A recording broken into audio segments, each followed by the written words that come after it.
first, the Fairness Project is an organization that lives and breathes ballot measures exclusively. We have been around since 2016. We have had the privilege of working in strong, integral ways with local coalitions on 25 campaigns over that time. We're very proud to say that 24 of those have won and translated into very meaningful policy changes, including expanding Medicaid in 6 states, providing health care to 875,000 people who didn't have health care before. We've raised the minimum wage, putting over $18 billion into workers' pockets since 2016, and have also succeeded at regulating predatory payday lenders, bringing more accountability to police departments, and also to providing paid leave, both paid sick and paid family leave in states around the country. And so our view is that wherever there are major disconnects between state legislatures, gubernatorial mansions, and the needs and desires and priorities of their constituents, ballot measures are a powerful tool to break through that gridlock, to overcome that extremist polarization in some of our legislative spaces right now, and allow voters to take matters into their own hands and pass common sense popular policies directly at the ballot box. It is particularly powerful in this moment where it feels like almost everything is a political controversy, where no matter how popular something is among the broader electorate, there are ideological or political excuses not to make change in the halls of power in many state legislatures. And so that is the power of ballot measures, that we can advance these issues even around what seem like intractable problems of polarization. So today, we're going to try to do 3 things. We're going to have a conversation about what is on the ballot this November. I know that many, many political reporters are focused on the congressional horse race, gubernatorial seats. I'm really excited to have this opportunity to highlight where voters will be passing laws themselves at the ballot box, and we'll talk through some of the most exciting opportunities on that front. We're also going to talk about the fact that ballot measure processes, because they are so powerful in making change, have been under attack. And the backlash that we are seeing as part of a broader anti-small d democratic movement in this country that has restricted voting rights is also coming after ballot measure processes. And then finally, we're going to place what's happening this year in the broader context of what we can expect to see ballot measures tackle in the upcoming cycles. So with that, I want to introduce our esteemed panel here, who all bring expertise on ballot measures from their respective organizations and campaigns that are actively happening here in 2022. I am delighted to also get to work with them on a day-to-day basis on these campaigns, and so it's fun to get to see people not just on a Zoom screen, but here in real life. You do all have programs that have full bios, so I'm going to just try to get titles and acronyms correct. Nearest to me is David Benson, and David Benson is the Senior State and Local Campaigns Manager with American Cancer Society Cancer Action Network, ACS-CAN. And David is coming to DC today from South Dakota. We are partners on the Medicaid expansion campaign, South Dakotans Decide Healthcare. David has also been integrally involved in protecting the ballot measure process from partisan attacks in South Dakota, so brings both of those perspectives to us today. Emma Olson-Sharkey is just to David's right. Emma is a political law associate at Elias Law Group. In addition to providing counsel directly to ballot measure campaigns and C3 and C4 nonprofits engaging in them, she writes and speaks widely on the topic of ballot measure processes and the assault that they're currently going under. So it's great to have you here with us, Emma. We have a second Kelly in the room. Kelly Robinson is with us. She is the Executive Director of the Planned Parenthood Action Fund and the Vice President of Advocacy and Organizing at Planned Parenthood Federation of America. She has a career change coming up, so people may have seen the announcement, but I'm going to shout it out here because we're so excited for Kelly to become the 9th president of the Human Rights Campaign later this year. But we are hanging on to her with both fists in the reproductive rights ballot measures face here now through November 8th. And then last but not least, at the end of our table here is Carrie Moss. Carrie is with the ACLU holding a couple of different roles. She is both the acting national political director of the ACLU since earlier this year and has been the director of affiliate support and nationwide initiatives since 2018. And Carrie and I both hail from the great state of Michigan and have been delighted to partner on Michigan ballot measures this cycle. So I think that the vast majority of our time together today is going to be in conversation here on the panel, and then at the end of that conversation, we will open it up for questions.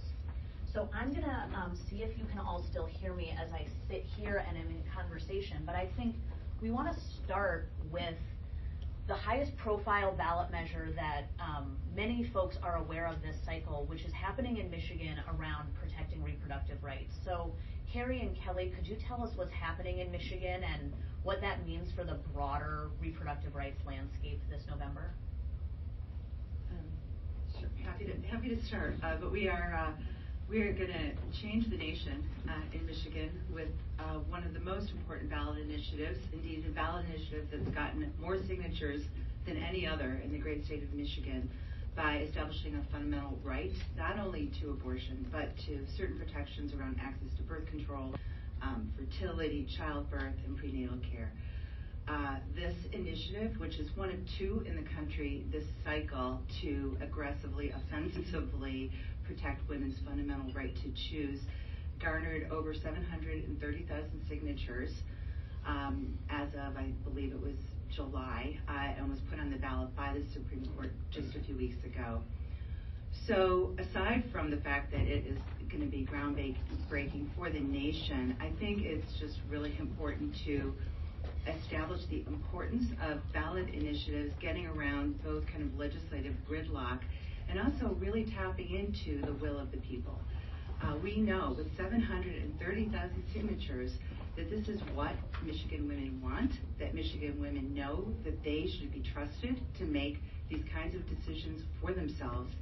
And we are extraordinarily optimistic that this is going to pass and will have a huge impact and resonate across the country.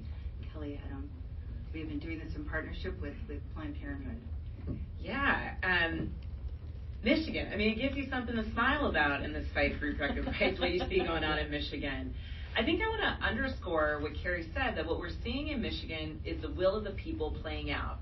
And we're also seeing a legislature in Michigan that's wildly out of step with where the citizens, the constituents in that state, actually are. So when I look at this ballot initiative, it's telling us a few things. One, in this post-Roe landscape, people are motivated around the critical need to enshrine our right to abortion access in the state constitution in a way that doesn't vary with the whim of whatever the state legislature is. And that's why we've seen such a powerful turnout just at the signature collection point, right? 425,000 signatures were required. They got 750,000. Not only that, but it ignited volunteerism within the state. Right after Dobbs, I think within 24 hours, they had about 30,000 people sign up to volunteer. They ended the signature collection period with over 60,000 new volunteers in the fight. This is indicative of where people are. They are motivated to ensure that the right is protected. And this tool of ballot measures is really a transformative one. It's about going beyond partisan politics and taking the issue directly to voters in a way that, quite frankly, hasn't been the case in a world where we've seen gerrymandering and voter suppression go rampant all across the country. This tool is one that restores democracy in a critical and fundamental way. And Michigan really, in so many ways, has given us a roadmap around what that looks like. Fantastic. Well, I know that many of us had a delightful wake-up call on this issue and the power of ballot measures in early August with the vote in Kansas. And I think that not only was Kansas a reflection of direct democracy in action and a wake-up call for how popular this issue really is, but it has also sparked a backlash, sparked a lot of opposition spending. So I'm curious both how you all are thinking about the balance between the defensive fights on this issue that we're seeing, like in Kansas, and also the opportunity to go on offense. But then are we worried that as we see big losses for opponents of abortion rights in red states, that there might be attacks on ballot measure processes themselves? So either from that perspective of those of you deeply involved in Kansas, and then Emma, I'd also love your thoughts on the backlash. I mean, we should be very worried. As we've even just talked about now, there are trends that Republicans are really attacking the ballot measure process. And this hasn't just been happening for the last couple of months. I actually analyzed data over the last 5 years of legislation across the country. And in analyzing that data, we actually found that there were hundreds of instances where Republicans attacked the ballot measure process, essentially to make it more restrictive. So trying to stop people from passing measures that they actually wanted to pass. The other thing that we actually found too is that when Republicans with the trifecta, so governor, both houses of the legislature, legislators are much more likely to actually introduce these restrictive legislation and actually try to make them pass. And so we should be worried. Yes, because we're seeing more and more of those moment of trifectas in states around the country. One of the ways that those attacks on the ballot measure processes manifest themselves is through just making the process of introducing and qualifying for the ballot much harder in these states. That's often something that legislatures can regulate themselves. Some of the changes require constitutional amendments that change the win threshold for future ballot measures, so requiring supermajorities to win future ballot measures. And that is a battle that we saw play out earlier this year in South Dakota. Amendment C was referred by the legislature saying essentially that if passed, future ballot measures on almost all topics would have to be approved by a 60% majority of voters. David, you were involved in that campaign, but also it was introduced as part of this broader effort to oppose Medicaid expansion in South Dakota. What can you tell us about what it took to defeat that and how it has then affected the broader ecosystem for ballot measures this year? Well, really, when you're talking about ballot measure work, you can't talk about the discussion or this topic until you're talking about the history of the initiative, and it starts in South Dakota. We were the first state to include in our Constitution in the late 1800s, so it's part of our culture, it's part of our tradition in the state of South Dakota. And that process has been under attack for the last 10, 15 years in South Dakota. Amendment C put that in full display. Now, certainly there's legislators that brought this, as Kelly had mentioned, in 2021, citing the importance that it's going to more tightly align with the legislative process with appropriations.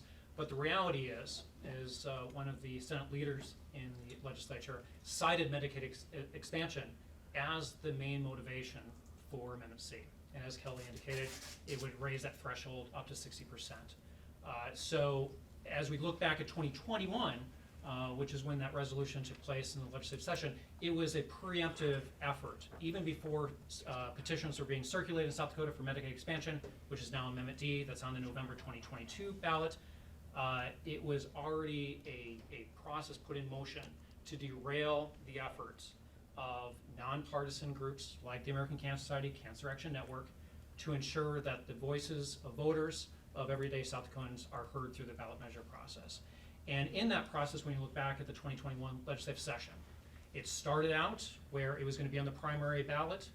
They moved it to the general, and they realized, hey, this is an opportunity that we can focus on the electorate that is much smaller. In primaries on the Republican side, it's just Republicans, and most likely we have legislative primaries that are more on the Republican side. So you have a smaller electorate on the primary election ballot, and that in the end became the resolution and became the ballot measure for 2022 during the June primary. So as we look back at that point in time, we're very excited that we were able to defeat that with 67% of the vote, which obviously exceeds 60%, which is the threshold they were trying to do, so we're very proud of that factor, and it certainly puts us in a strong position for Amendment D, which is to expand Medicaid this November. I think one of the things that is incredibly powerful about the story in South Dakota is that the march of advocates from state to state expanding Medicaid, starting in 2017 in Maine, 2018 in Idaho, Nebraska, and Utah, and then 2020 in Oklahoma and Missouri. The Fairness Project is very proud to have been part of all of those campaigns. But when we first started that work, people didn't think that it could necessarily work to put progressive issues on the ballot in deep red states. And by the time it came to South Dakota, the legislature was like, it is inevitable that it will win when it goes to voters. We have to take this preemptive strike. We're lucky that we defeated that effort. But now what has happened is that we are actually in front of voters on the issue of substance that matters to people's lives. Can you tell us a little bit more about what's happening this November on Medicaid expansion and what the campaign coalition has looked like to make this a viable effort in a state that, to those of us watching from Washington, looks like about as deep as red of a state as it could be? Well, the reality when you look at Medicaid expansion, for years it's been popular. Polling has shown that. ACS CAN has done a number of surveys for the last 7+ years that shows over 60% of support for Medicaid expansion. Nonetheless, we continue to have struggles with our state legislature getting to a point that we're expanding. When you have only 12 states that have not expanded Medicaid, South Dakota being one of them. We knew, looking at states like Nebraska, Missouri, Oklahoma, that this can get done. And certainly with the support of organizations like the Fairness Project, we knew that we needed the funding, but we also needed an incredible grassroots, nonpartisan, diverse coalition. And that's come together with the coalition South Dakotans Decide Healthcare, which has brought forth this ballot measure. We've ensured that by putting in the Constitution, that's another safe rail to ensure that the legislature does not violate what voters are wanting to see. As I mentioned before, in the last 10-15 years, the legislature has gone after ballot measures that have been successful, or in the case of Amendment C, have put forth an opportunity to derail the process. So we're very proud that in South Dakota, having organizations that represent business community, healthcare, patient advocates, it's really important that we raise all voices of South Dakotans. And so most likely, it's the largest, most diverse coalition that's ever been brought together to bring forth this ballot measure. So that, although it was separate from the no effort to Amendment C, there was a lot of overlap, and ACS CAN was certainly proud to be part of both efforts. When we also look at the coming month as we near November, it's going to be incredibly important that we raise the voices of individuals that are caught in the coverage gap, and that's certainly going to be part of this campaign. And it was also part of that Amendment C conversation about the impact it was going to have on schools and municipalities. So again, what we're seeing with Amendment C, and hopefully we'll see again with being successful in November with Amendment D, is having nonpartisan organizations that are bringing together voices, individuals from all corners of the state that cites the importance for South Dakota. And one thing I just want to cite, ACS CAN commissioned a poll in late August that shows 62% support for Medicaid expansion. But the other thing that we tested was the public support for implementation if voters approve. And that support is 83%. So when you're talking about 83% of support from voters that are wanting to see Amendment D or Medicaid expansion fully implemented by the governor and the legislature, you're going to have those that are planning to vote no still support implementation. And so that's what we're seeing in South Dakota. But as Kelly mentioned, it's a conservative state, and it's going to be close. But we certainly feel optimistic because of the voices we're bringing to this conversation. Yeah, this having a sometimes odd bedfellows coalition of people who span the political spectrum coming together around these issues is a common theme that we see across these efforts. And I'm wondering how that has come together both on the Michigan Reproductive Rights Campaign, the sort of diversity of types of groups and advocates that have been brought together by doing that work outside the halls of the legislature and out on the streets with a campaign. And then also, I know, Carrie, reproductive rights is not the only ballot measure that ACLU is working on this cycle, and if there are other examples that you would want to highlight of ways that coalitions are brought together around ballot measures that might seem unexpected to folks who are following our candidate politics. Well, I think Michigan is a really interesting story for ballot initiatives. I used to be the executive director of the ACLU of Michigan for 20 years and fought in what was essentially a red legislature for right to access to the ballot. And we kept losing and losing and losing. And fast forward to 2018 when we put together a voting rights initiative called Promote the Vote, Proposal 3, and won by, I think, more votes than the governor received. Plenty of Republicans voted for this initiative, and in fact, I think that initiative won 80 of 83 counties in the state. This was an initiative that allowed same-day voter registration, no excuse absentee ballot voting, most importantly. Fast forward, now we have all of these volunteers who are mobilized. We have widespread support across the state for using a ballot measure to advance rights, and we come up against the need to try to enshrine the right to reproductive choice in the state constitution. Again, to I think Kelly's point earlier, 30,000 people step forward to help gather signatures, unprecedented number, showing again widespread support, widespread opportunity, and there's now a second voting rights initiative that will be on the ballot in November in Michigan that is directly responsive to efforts of the far right to take away and minimize the impact of the voting rights proposal that we won in 2018 by making it harder to vote. And so we are now seeing the people, right, the people, and this is, all the people stepping forward and saying that this partisanship has just gone too far, and the partisans are out of touch with what the people want.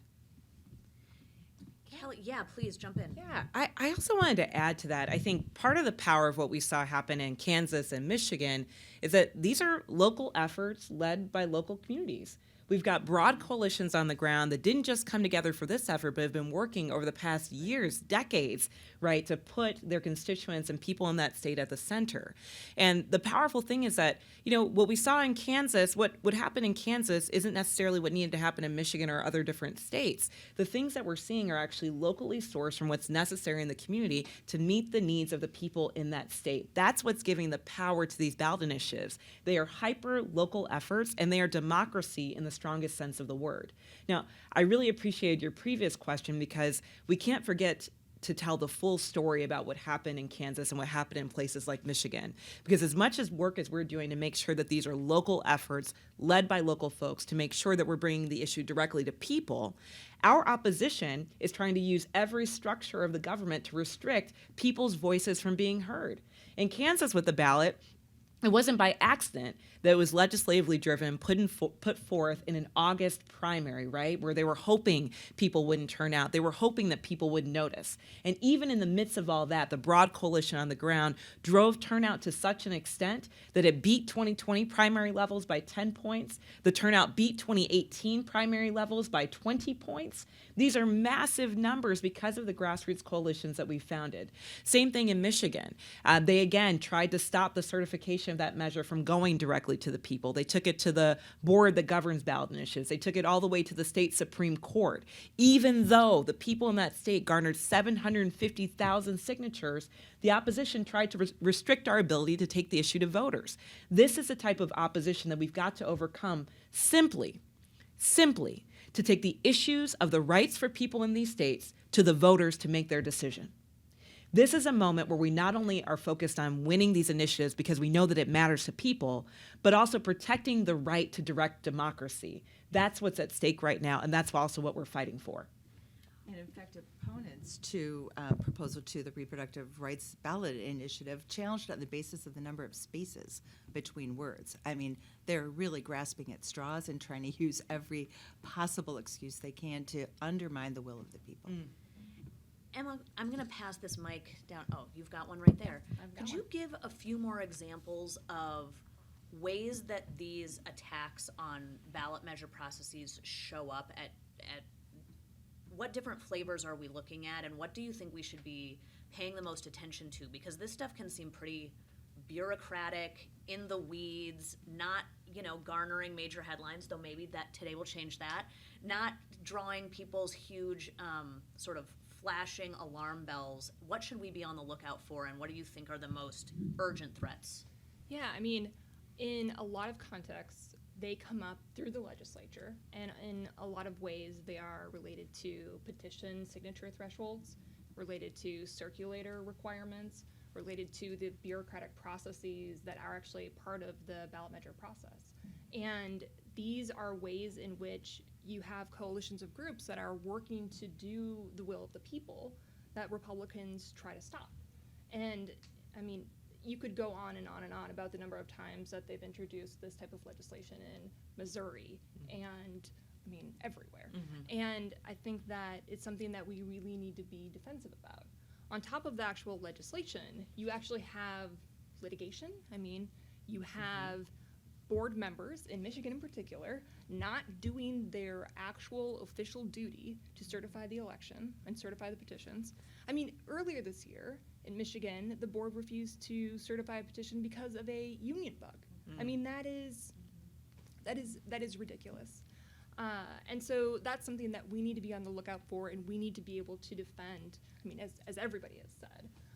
One other thing that I do, want to say is that taking a wider view here, this is part of a trend that Republicans are engaging in. They are taking counter-majoritarian actions to suppress the will of the people and make decisions by the few. I mean, that is in the U.S. Senate, that is in our court system, that is in the gerrymandered districts that are across the country. I mean, you name it. The Republicans are trying to rule by minority, and that is not something that we can let happen across the country. We need to protect this. And that, in fact, is a reason, actually, that the ACLU is starting to really get involved now in state Supreme Court races, right? We need the system of checks and balances to work in order for our democracy to have integrity and not be hijacked. We need to have our state constitutional system protected, right, by state Supreme Courts that, are going to ensure that there's fairness and integrity and not be driven, per se, by partisanship. And so Michigan, right, is a race we were involved in 2018. North Carolina this year. A number of Supreme Court races are going to be increasingly important to pay attention to. We are seeing a major trend, and we are, partially responsible for it as actors in this space, of encouraging advocates to really put these changes in state constitutions as opposed to passing them through initiated statutes. There was a time not that long ago that there was a respect for the will of the people, such that if something were passed by the voters, even if the legislature in theory had the power to amend those laws, it was very taboo to do.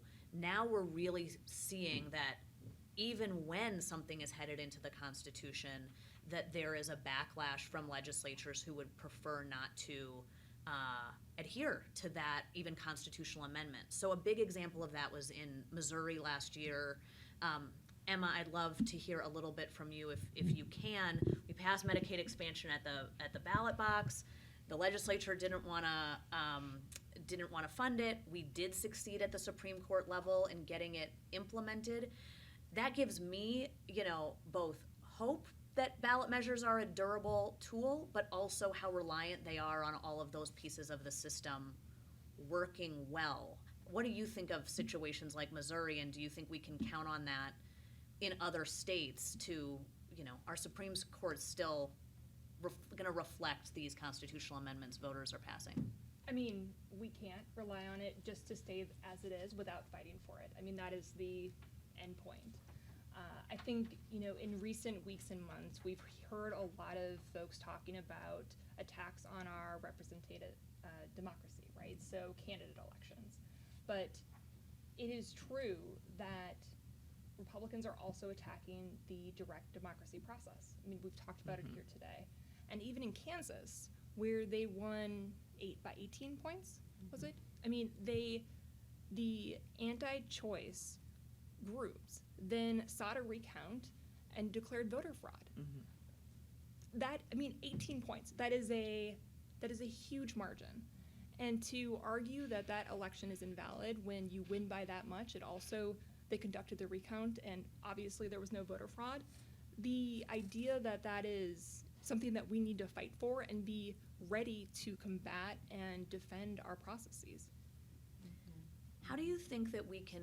Make sure you pull the mics closer when you're talking. Yeah, whoever's Sorry. speaking, if you can pull the mics closer Yeah. to you, that'd be helpful. Thanks. Thanks so much. How do you think that we can energize voters around not just the issues like Medicaid expansion and reproductive rights that may be on the ballot and very clear issues, but around protecting the process itself? You both, Carrie and Kelly, have spoken about the outpouring of support from the grassroots for these ballot measures. Do you think that we can translate that into energy for protecting ballot measures themselves? Do you think folks are waking up to the power of that tool such that they want to stand up for it? Yeah, I mean, I think in so many ways we are in a fight for our very democracy.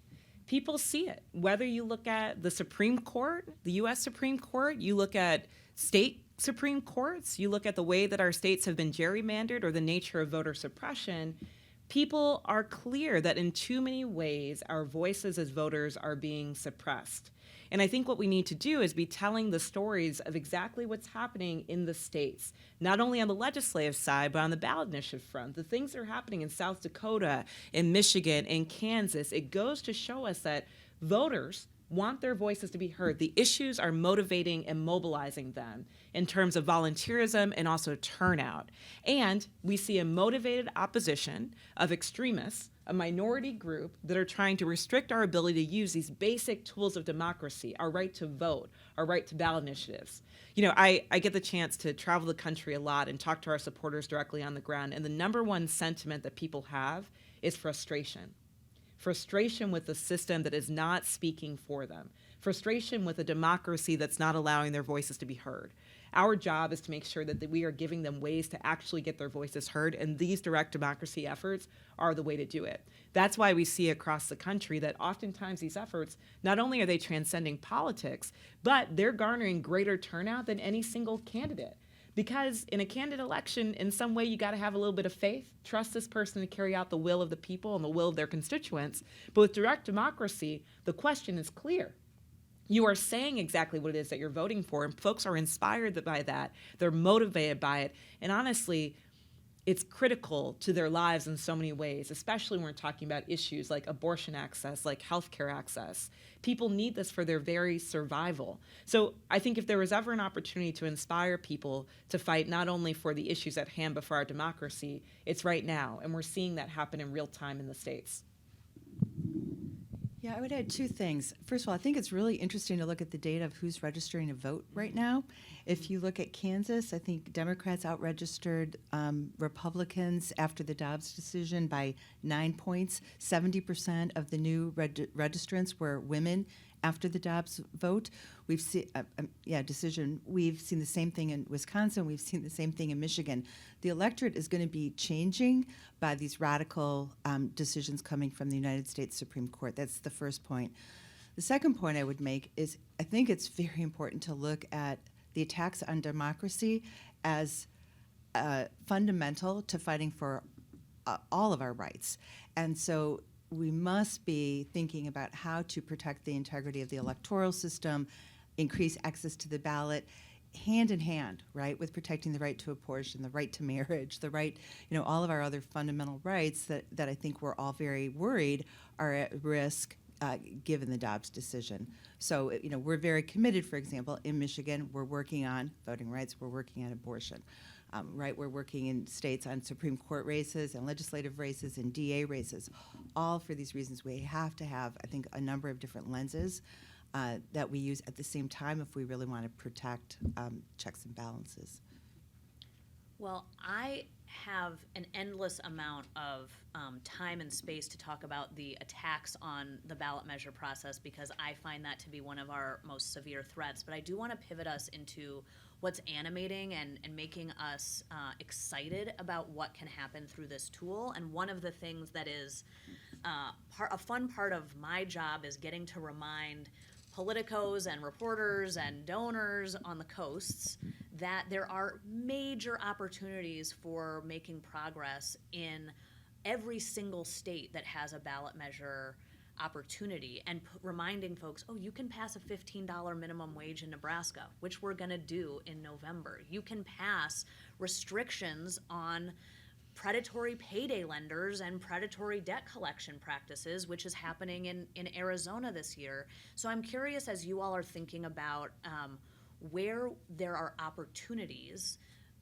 to expand the map, to expand what we think is possible particularly in purple and red states where it seems like maybe a far stretch to imagine that we're about to flip a legislative chamber or about to have a totally different political environment on the candidate side. Are there things that come to mind, either issues that can be advanced, places that we can be making progress, because when we take things directly to voters, it's a different calculus? I'm happy to answer. Oh, or Kelly. yeah, go for it. I would say, yes, that's exciting. And, one of the things to Kelly's point is that the ballot measure itself is a unique process in that the measure lives or dies based on what the issue is. And in red and purple states, when these measures get on the ballot, they win a lot of times because progressive measures and progressive issues are popular everywhere. And so the idea that we have an opportunity to pass these types of measures in all the states where there are citizen-led initiatives is really exciting. And I'm looking forward to being a part of that. Yeah, I think it's a really important moment right now to me. I look across the country and people are in crisis in so many ways, right? We're talking about clean water access in the South. We're talking about trans kids not being misgendered in schools. We're talking about inflation and gas prices. And the things that these state legislatures are taking action on are so wildly out of touch with the crises that are impacting everyday Americans. And the tool of the ballot measure gives us the opportunity to create our own destiny, to create our own future, to design what that's going to look like in a way that centers our people and our lived experiences with the broad coalitions that we've built on the ground. So that's hopeful and it's inspiring. And when you see wins in places like Kansas, and when you see progress in places like Michigan, I was here in 2011, when we beat a so-called personhood amendment in Mississippi. When you see these things happen in these states, it reminds you that we can win anywhere because our people are everywhere, people that care about progressive issues. So I'm inspired about what's possible with the tool of the ballot measure, and I'm also very clear-eyed that we are looking at an attack on our democracy that seeks to limit the voices of our people. This is a moment where we all have to be on alert, not only about the opportunity on the other side, but about the urgent threat to our democracy. And I think that people are aware of that now, and it's our job to give them meaningful actions to take that can make a difference. And that's what I'm seeing play out across the country. David, please. What you said. Well, I kind of looked at your question a different way. With great success comes great risk, and Amendment C is not going to be the end of it. This is the second time they've tried to raise the threshold of 60% in South Dakota. We're seeing a similar approach to North Dakota possibly happening in the coming years. I mentioned before we've got a long history of the ballot measure process in South Dakota, but it's something that we have to protect ongoing, and it's going to take an engaged electorate to realize that the legislature is looking at taking care of or grabbing onto that power that the voters are clearly latching onto, and certainly with the support of Amendment D, hopefully we'll see in November, they're going to see another example that South Dakotans are finding another way to subvert their own power. I'm incredibly concerned when you've got members of the legislature that is putting out there for public record that they're going to harass and challenge petition circulators for the coming session or coming election cycle. So for our organization, we look at the ballot measure process in states like South Dakota and others where it takes place as another opportunity for cancer advocates to be engaged in the process. Ballot measures are expensive. It's not our first choice. Our goal is to work with legislators, with policymakers at all levels of government, And fortunately, in South Dakota, we have the opportunity for the initiative process to be in place. But if you take that away, that's less opportunities for our advocates to raise their concerns. And as I cited before, when we've got public policies that overwhelmingly are supported by South Dakotans, we need those opportunities for those voices to be lifted. All right, well, I'm going to give you all one last opportunity to look directly out here into this room, and if there is something that you hope that you will see more of in the headlines, in the news coverage of this election cycle as it relates to ballot measures, what is the campaign, the angle, the grassroots enthusiasm story that you think really needs more attention to give a fulsome view of what's happening this November and what folks need to know about ballot measures to meaningfully participate in this opportunity? So I'm going to start at the opposite end of the table and put Carrie on the spot, and then we'll work back down this way. So the question is, what do folks need to know that will? What do you wish were getting more attention about this work? What is the campaign or the grassroots story that you think you would want to see in the headlines between now and November? I would love to see more stories about the people who've never been politically active before, who are now kind of coming out, not only to vote, but also to support these campaigns. I think you'll see enormous diversity of, race, gender, political association. I think there's a lot in those stories. I know from the years I've spent as an advocate in a state that I actually often didn't pay too much attention to polls or to what national organizations said. What I trusted was what I was seeing on the ground and what I was hearing, in local bars and, pool rooms. I mean, that is what was really telling me where we had energy. And that was what gave us the confidence to invest deeply in Proposal 3, the voting rights proposal in Michigan in 2018. I could see that this was going to win. So tell the stories, right? Measure the energy on the ground. I'm imagining you in the pool halls of America. I can play. I believe it. I believe it. I'm with you, Carrie. I'm right there. And I also think a part of that story is about the incredible networks of grassroots leaders on the ground and the coalitions that we've built that have really made this work possible. These coalitions on the ground, they are sharp, they are focused, and they've got multi-year strategies to make sure that we are centering the rights of people in every state and the ways that matter to people in that specific state. And ballot initiatives and direct democracy is such a critical and important tool, and it's also one tool in our toolbox. These folks are also thinking about proactive legislation. They're thinking about ways that we have to litigate. They're thinking about building electoral power. They're even thinking about care, right? How we get into a world of mutual aid where in a place where our state or government isn't giving people the care that they need, we find those resources within the community. But this sort of network on the ground is allowing us to build political power, but also to meet people's urgent needs as they have them today, to help people get to abortion access, to help people get to the tools and resources that they need. It's a powerful story and one that I hope we talk more about. I would just add, at the end here that as there's more spotlight on these ballot measures and the progressive ballot measures that are happening now and into the future, and as we in the progressive movement push these issues further, we should expect that Republicans and conservatives try to manipulate how those measures are framed. And so we should also expect that those measures the outcomes are going to become tighter. And so that is something that I think as we move forward, we need to account for and think about and work to make sure that we are turning out our voters, we are working with our coalitions, and we are doing the work to make sure that people know the truth about what these policies would do. We often say cancer is nonpartisan, doesn't matter what party you belong in. And ballot measures can be the same. It works for both sides.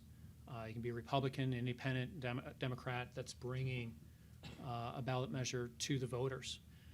I think it's also important to note that when we look at Amendment C, this started in 2021, early 2021. And so there's this slow growth that can take place as it relates to erode the role that ballot measures are taking place. So I think it's something that has to be constantly monitored.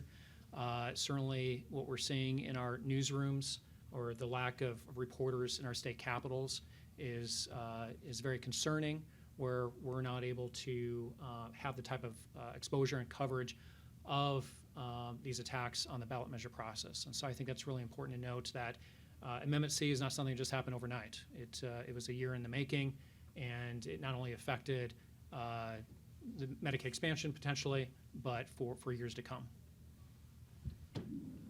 Well, I will add just a few notes onto that before we open it up for questions. One is the Amendment C effort that we've spoken so much about in South Dakota is being replicated in real time this November in 2 other states. Arkansas voters will vote on a 60% threshold this November, which would require supermajorities to pass future ballot measures there.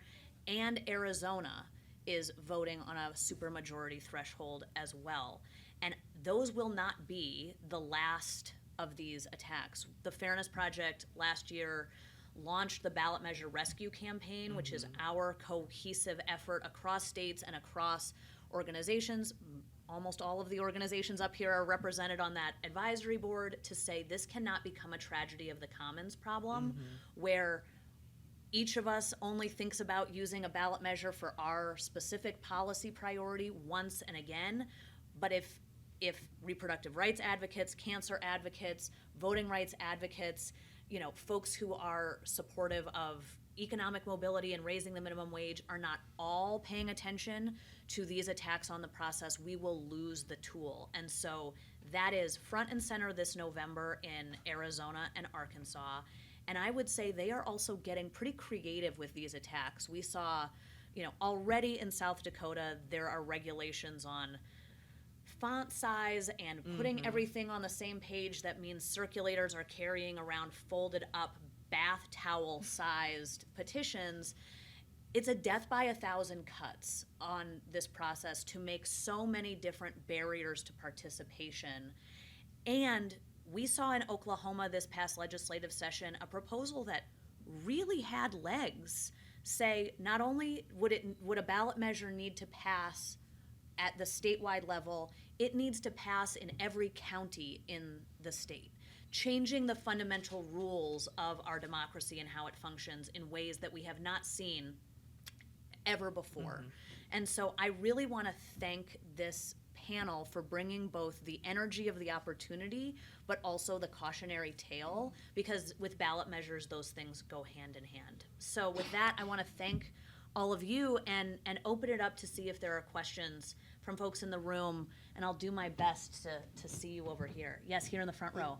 Could you talk about the Arizona initiative on medical debt? Is that a new idea? Is that, what do you think is going to happen with it in Arizona? Is it something that you could see in other states as well? Sure. Would folks mind telling us your name and who you're with? I'm Ken Doyle with Bloomberg Government. Perfect. Well, I will answer this one unless other folks have stuff to say on Arizona. We partner at the Fairness Project very closely with an organization called Arizona Healthcare Rising. They are a large grassroots organization that has brought this measure forward there.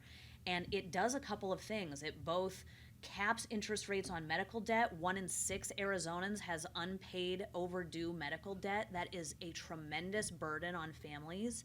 And then it also protects more of people's assets from debt collectors, wage garnishment, protects more of the value of people's homes and cars from being foreclosed. And the policy is not fundamentally new. Most states have some of those narrow protections on people's economic well-being, and essentially saying just because you're in debt doesn't mean that you should lose your house and your car and your savings account as you try to get out. But in Arizona, this is those protections are far too low, as they are in most places, and there's a huge industry of folks preying on people's economic misfortune or healthcare misfortune that make a lot of money on those debt collection practices. So voters have taken this directly forward in Arizona. It is very much in line with where we've seen, and we've collaborated closely with the ACLU on ending, predatory payday lenders gouging with, 400% interest rates. That succeeded at the ballot in Colorado and Nebraska in prior years, and we expect this to be the type of economic justice, common sense issue that can succeed in other states, and we're thrilled that Arizonans are paving the way. Is there a big fight over it? What's happening out there? Do you have any insights into how that's going? As with many things, the fight was over whether or not through litigation and challenging signatures, the opponents could beat this through procedural fights, as has also been the case on a lot of other issues, including the examples that were given around Michigan reproductive rights. It is overwhelmingly popular, and so folks, I think, on the opposition side also see that in the polling, and so try to fight their fights to keep it off the ballot initially, because they're throwing good money after bad by trying to beat it at the ballot box. Yes, in the orange hat. Blake Hounshaw with the New York Times. I want to throw sort of a devil's advocate question to you. I look at a state like California, where some people might say ballot measures have kind of run amok. And I wonder if the Fairness Project or any of you panelists up here could articulate, like, what's a limiting principle on ballot measures? Obviously, there are times when you have a heavily gerrymandered legislature, like Michigan, Wisconsin, Pennsylvania. Popular things can't get through. But part of our democracy, or our representative democracy, was set up so that the people that represent us can weigh pros and cons, right? And we have a ballot measure that's disconnected from a budget, rate of taxation. I think some people might say you could throw up a ballot measure that says everyone gets a free puppy and everyone gets cookies. Like, how do you decide, like, where the line is, and where you guys get involved? Well, I'll speak for us, but I think a lot of folks on this panel may have opinions about this. I would love, honestly, for us to be in a situation where I am worried about ballot measures becoming too popular a tool in too many places where they're so-called run amok. And I'm a Californian, so I will speak to California, but I think the vast majority of ballot measures that we see move forward are moving forward in red and purple states, and they are moving forward on issues that are fundamentally common sense issues that are broadly popular, and yet somehow are still not moving forward.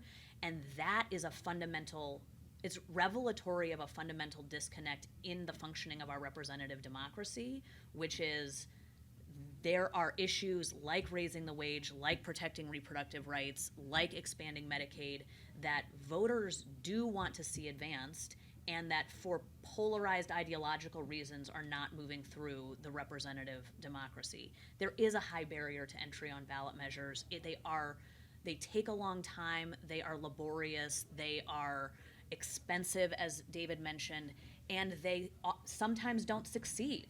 And so to take that effort of sort of last resort to go to the ballot on these issues is where we see our organizational priorities, where there are huge disconnects between working families, regular voters, and what's happening in the legislature. I think with all tools of democracy, they are never just used by the people you might prefer. There are corporate interests in California who have started to use the tool as a way of circumventing the elected representatives on, Uber and Lyft trying to declassify their drivers as employees is one such example.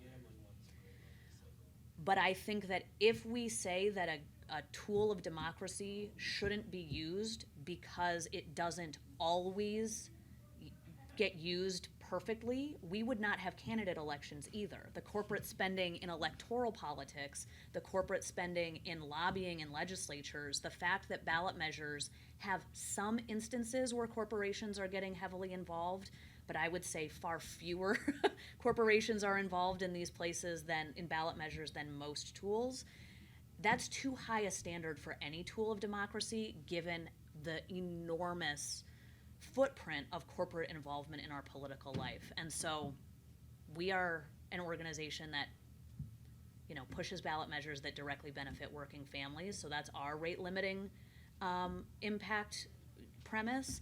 But I think there's a lot of folks up here who are making those hard calls about where and when to use ballot measures and not wanting to throw the baby out with the bathwater because some corporate interests are using the tool. Yeah, happy. I mean, these are hard calls. These are expensive. I agree. They can. California is an example of maybe where it's gone too far. But I would say there are kind of three principles that we look at. The first is it necessary to circumvent gerrymandering and extreme partisanship? Is this, I told the story earlier about trying to fight voter suppression efforts in the Michigan legislature for 20 years and not being successful until we finally took something to the ballot. That is what it took. Proud of it, right? I think the same thing on abortion. But for this ballot initiative, there's a 1931 law, right, on the books that will make it, a crime, right, to have an abortion. So the first thing, can we circumvent gerrymandering and partisanship? The second principle would be, is it necessary to protect a win? Is it necessary to serve like a long-term goal? So, for example, in Michigan, where we worked hard in 2018 to expand access to the ballot, after the 2020 election, Michigan Republicans did everything they could to try to weaken the impact of that by making, wanting to shut down polls, right, and access to polls, wanting to make it harder to do mail-in voting, make it harder to do early voting. And so the second version of Promote the Vote is now happening in 2020, absolutely necessary to protect the wins. The third thing that I think matters a lot is will working on the ballot initiative essentially give voice to the voiceless? Is it the only way sometimes for people to be heard? Will it build long-term power? That is, will it build leaders and organizations on the ground who are most directly dealing with the impacts of attacks on their rights? Will it build their ability to speak and be heard? If I could just add one thing. I can't speak to California, but you hear some of the same comments in South Dakota. And Marcy's Law was one that's been brought up that's been brought forward in a variety of states, including South Dakota. I think what I would also look to is the type of transparency that takes place as relates to federal election financing, the election finance. In South Dakota, in terms of the disclosure of donors and groups that are investing in these ballot measures, as much as there was an outcry or a conversation about the role that ballot measures play in South Dakota, you're still not seeing the type of changes that could be taking place to provide a little bit more transparency of who's backing these measures. And so I think I echo certainly what Kelly raised up, that it is another tool for our advocates to use. But for those critics that are commenting about the concerns about the ballot measures being overused, those same critics are not also looking at the type of transparency that could take place to show those groups that are bringing these ballot measures forward. Yes, here. So you guys have spent a lot of time emphasizing Michigan, and there are 5 ballots on reproductive health coming up in November. And I was wondering if you could talk a little bit more about, Kentucky and Montana, given that, the Kansas win that you've been celebrating is more in line with that model and that it was kind of defeating something that would take away a right. And if those are something that you see as competitive, and I guess what's kind of happening with those? Yeah, well, there's a variety of ballots that are up this year. We're looking at some proactive ones also in Vermont, Nevada, and California. And then, of course, the defensive ones in Kentucky and Montana. And, I mean, the takeaway that I have when I look at the landscape all across the country is that the strategy really does differ by the state because these are locally grown initiatives that we try to put, that when we're putting them forward are trying to make sure that the voices of the voters are at the center. The other big kind of takeaway when I look across a broad board is that whether you're looking at a defensive initiative or a proactive one, the differentiating factor is making sure that there is a strong local coalition on the ground and a real understanding of the resourcing that is necessary to put up a strong fight in these states. And when I say the resourcing, it really does matter. I mean, David's talked about this. These are incredibly expensive efforts to run.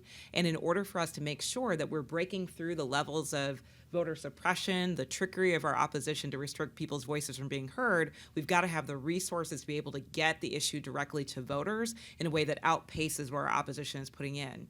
And in this landscape where they are starting to understand, because of examples like what we've seen in Kansas, the power of this particular tool, even when they put it forward in, an August primary, they're starting to invest more and more to suppress the will of the voters. So again, it's all about making sure that the will of the people is heard. And at the end of the day, we know that across the country, no matter what state you look at, no matter the party affiliation, the age, religious affiliation, or otherwise, 8 in 10 Americans support access to abortion. Our job is to make sure that their voices can be heard at the ballot.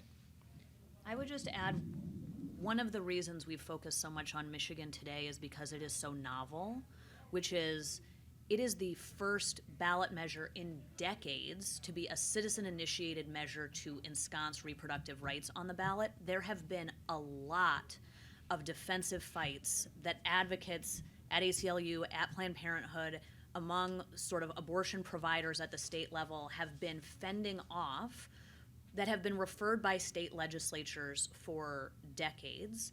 And I think newly in this moment where federal protections have been obliterated for reproductive rights, has the calculus that Carrie just described as sort of the principles of why we would move forward a citizen-initiated ballot measure where there is no other option from our end to say we've got to take this battle state by state. There's not an option through the state legislature in this particular place. That has been the sort of set of tools of our opposition using ballot measures for a long time. And we are very inspired and proud to be part of the set of groups that are working on this proactive approach, which is, I think, all of these battles matter. We don't want to see further restrictions of rights in the places that you mentioned. And there is something new about the Michigan fight that is compared to the long slog of cycle after cycle having to defend against attacks on repro. I would just add one thing. So both Michigan and Vermont, right? Those are the 2 initiatives right now that are on the offensive and for the first time trying to enshrine fundamental rights in state constitutions. As we look out at the challenge ahead of us, anti-abortion activists, right, have had a 50-year plan that has largely worked. We have to have a 50-year plan. That means thinking out long haul, where are the firewall states and where can we push, right? Where can we make sure women's lives are in danger right now? It's only going to be by looking at states like Vermont, Michigan, the blue states even, where we can make sure that there is this, at the very least, a safety net as we kind of work to try to get back to where we need to be. Yes, over here. Hi, I'm Jenna Spinelli. I host a podcast about ballot measures called When the People Decide, and I have 2 questions that I think are related. They're both about political parties. So I'm wondering first if you could talk about how your organizations and coalitions have worked with political parties, I suppose particularly the Democratic Party in your states, how that's, what's worked, what hasn't, opportunities for improvement. And then going back to Michigan, I've heard Tudor Dixon, who's running for governor there, say recently, you can split your vote, you can support the reproductive rights measure, but still vote for me. I wonder what you make of that and if you think we'll see more of that in the future, particularly in more, conservative-leaning states, trying to split the ticket, so to speak. Oh, goodness. Well, I guess to the second part of your question, I mean, just looking at the numbers, right? Yeah. And seeing that Michigan voters want to see this protection enshrined in the Constitution, I don't think it's going to work. I think there's been an enormous loss of credibility for the Republican Party through this last election cycle. Their failed attempt to get an anti-voting access amendment on the ballot. And then, of course, the attempt to kidnap the governor and participate in the January 6th insurrection. So I think that's not going to be a very successful effort. It's just, you said without hesitation their attempt to kidnap the Michigan governor. Like that's the world that we're operating in. The extremism of our opposition is really unparalleled. And I think what we actually saw post-Roe and post-Kansas was a little bit of a hedging of some of the Republican candidates in particular. Many of them, after they won their primaries post-August, started to change what was on their website. They took down some of their extremist statements because they know that it is out of touch with a general election voter. So to me, that really does indicate, again, that the will of the people are with us on this issue, particularly on abortion rights, as that's the field that I'm working most directly in right now. So I do think that as we get towards the general election, one, no matter what party you're on, you're clear that this is an issue that's going to be driving voter turnout this year. It's one of the top things that people care about across any poll that you look at. It's usually inflation, number one, then abortion rights, and then you see gun violence prevention also be up in that top three of issues. So we're clear that this is going to be a motivating and driving issue. Now what we're seeing is how people are triangulating against it to try to win their races on a partisan side. But at the end of the day, I just come back to what Kelly started us off with, that this is an issue that transcends partisanship. It truly does. And in most cases, many cases in these states, it's driving greater turnout. The ballot is driving greater turnout than any candidate. That is huge when we're thinking about what's at stake. So much of the learnings coming out of Kansas really are teaching us those particular lessons. And for us, at the end of the day, this is an issue fight, and we're addressing it as such. The coalitions that we have on the ground are broad and wide-ranging. They are nonpartisan coalitions, and they're working with folks from labor to birthing justice groups to local community-based organizations. This is one of those moments where people are coming together in a broad way purely for the protection of our fundamental rights. And that's the kind of broad movement that I think is serving us in an election cycle, but is also doing so much more than that to just rebuild what civic engagement looks like more broadly. I can't underscore enough that the same people that came together in Kansas to drive that victory on the ballot were also the same folks that were thinking about how they start up local abortion funds, right? And do work to get people rides to the care that they need. These are the same people that are fundamentally caring about the safety and health and wellness of our communities. And that's the thing that I'm inspired by. That in the midst of this crisis and challenge, you're seeing the fabric of our communities actually develop in a more stronger and interconnected way. I'll add on to that just a little bit. The Fairness Project is a nonpartisan organization. And though we do understand and we're constantly paying attention to voter registration, voter turnout, who's turning out for these things. If you look at a map of the 22 states plus Washington, D.C., where you can do citizen-initiated ballot measures, they are, with the exception of about 4 states and D.C., firmly red or purple states, and across the Midwest and Mountain West primarily.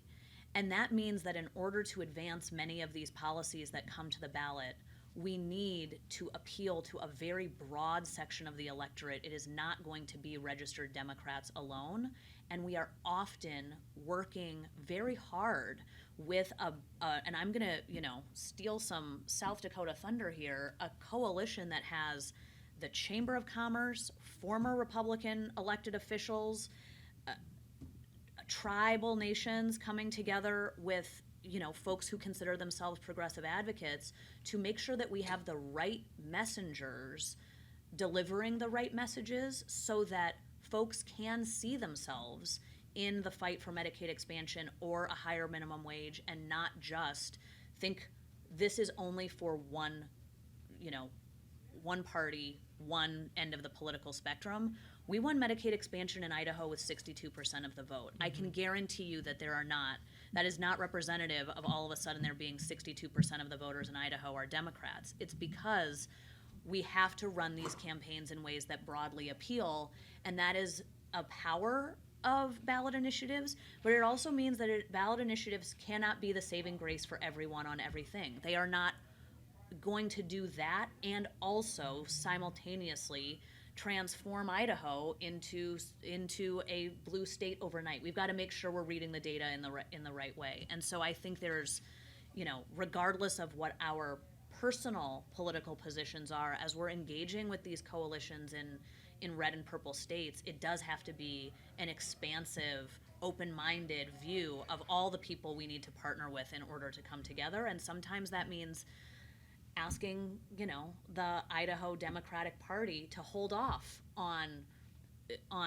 making this front and center part of their platform, because we need to reach a lot more folks before they come to the fore. And that, I think, is part of the expertise that we can bring from state to state as we do this work.